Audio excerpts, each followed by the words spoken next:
We're back to discuss Downsizing, and if you watched our review, we all liked it. It's different than what it appeared to be.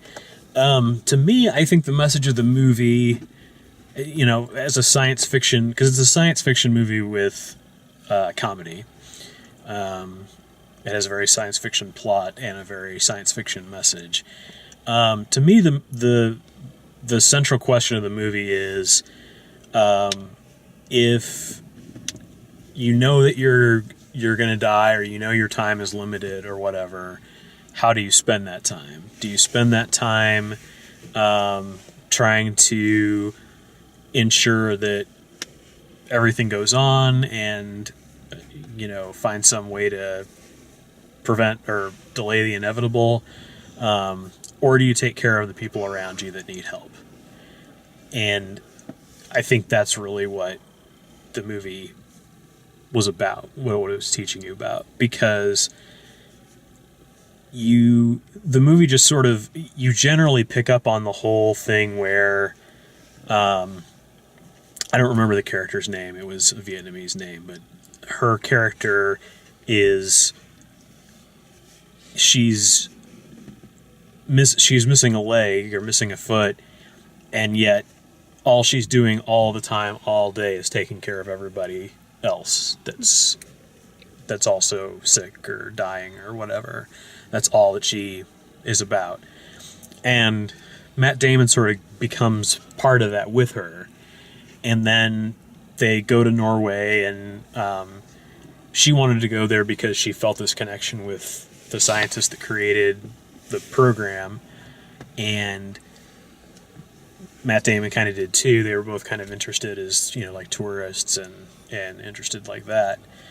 But then it turns out that he has a, save the human race plan, only it's going to take 8,000 years, and humans are going to be 5 inches tall in 8,000 years. And that decision that Matt Damon's character has to make at the end, he goes on what seems like the obvious direction, which is, being part of keeping the human species alive is more important than helping these poor people that are going to die no matter what. And she's there to push against that and say, they still need help. When I almost died, when I was the only one that survived the television box that I was stuck in, this was the wisdom it gave me, was that when you see death all around you, you need to help. You need to help people feel better. It's not about,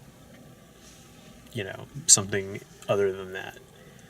So, I think that was the message of the movie. That's like the way I parsed it.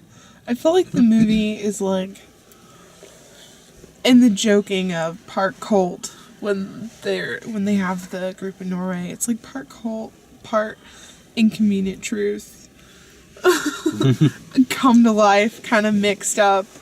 Well, it would make sense that the first colony would be sort of cultish. Yeah. That they would all agree to yeah, man, let's be 5 inches tall and yeah. play on the drums all day. They were hippies. They were hippies. Yeah, they were.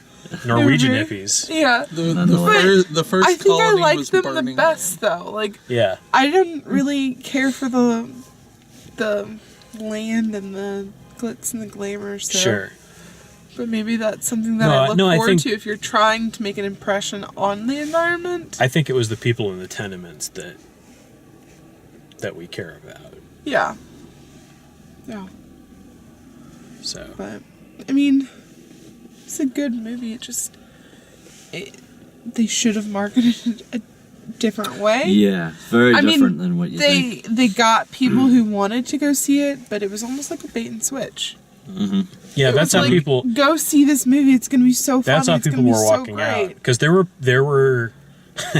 was a group of drunk women at our showing who came in right as the previews ended, right as things started up, and there is some male nudity in this movie, and literally every time there was a penis on screen, they were howling with laughter. Yeah. They had a very sad second half of a movie. Right. Yeah. They were very quiet. Yeah, their buzz like wound out really quickly, and Yeah. they were just like, "What did we do?" Wow. I loved the Vietnamese character. Oh, she was awesome. She was amazing. She's the kind of character that I could just watch all day long. Yeah, And never get tired of her. But I want her to boss other people around, not me. yeah, Well, it was awesome because she was bossing Matt Damon around. Yeah. But she was so fun, and she was so sweet, but she was so angry. That hard exterior. Yeah. It was so gruff, and she was stereotypical in the way she spoke, but it was still something completely new. Like it was a mixture of accents, it seemed. It was very interesting. yeah. It struck me as someone who doesn't have a Vietnamese accent doing a Vietnamese accent and playing it up a little bit for laughs, No. because she was very like Hard and blunt with everything. but she's also more articulate than someone with like a serious second language accent, like someone that really learned English as their second language. And maybe she is a native Vietnamese speaker, but it sounded like super clear, but it was always like they would take words out instead of make her pronunciation bad. So it'd be, "We go now," kind of talking. It wasn't very, like, I'm gonna throat. Like, you couldn't, I don't know, where she was pronouncing everything rather than letting the sounds Yeah. make you know what I mean? Yes. So that was Alexander Payne that directed that, right? Yeah, I think so. So and so there's like bits of that movie I thought that are like his other movies, like just like weird stuff he focuses on, like human kind of stuff, like people sitting down and eating. Like he just kind of sits on that for a few seconds, kind of thing. There's kind of a style he's got, I guess, where he focuses on everyday kind of normal things and filters it into the movie. I don't know. I've seen a few of his movies. I think it's also to contrast like the different sort of subcultures that we're going through, because there's, regular society at the beginning. There's small society. There's poor and infirm small society, and then there's the Norwegian. The OGs. We go Norway. Hippie. We go Norway. That was a funny scene. Every time she said Norway, it sounded like no way. We go Norway. There were some scenes where I thought the storyline was going to take a turn, like in the bar where the guy just starts talking about rights and stuff. I'm like, is this going to get political? See, that's where I thought it was going to still, like, not be funny, but have some, have another area or tongue-in-cheek behind it, and it just stopped. Yeah, I feel like if this were a book, and maybe it is a book that was adapted, I would imagine like all of those things to be in there. Yeah. If you have like a book that would have taken 12 hours to adapt into scenes, then you could have all of that stuff. You could have a couple episode arc of, bigs versus smalls politically. And they do that, like they have that TV thing too, the debate between, there's like two guys on, like a guy and a girl on Fox News, and they don't reveal until they cut away from the guy that the girl's only this big. And yeah. It was really well done, and who knew that I needed drug-fueled Udo Kier?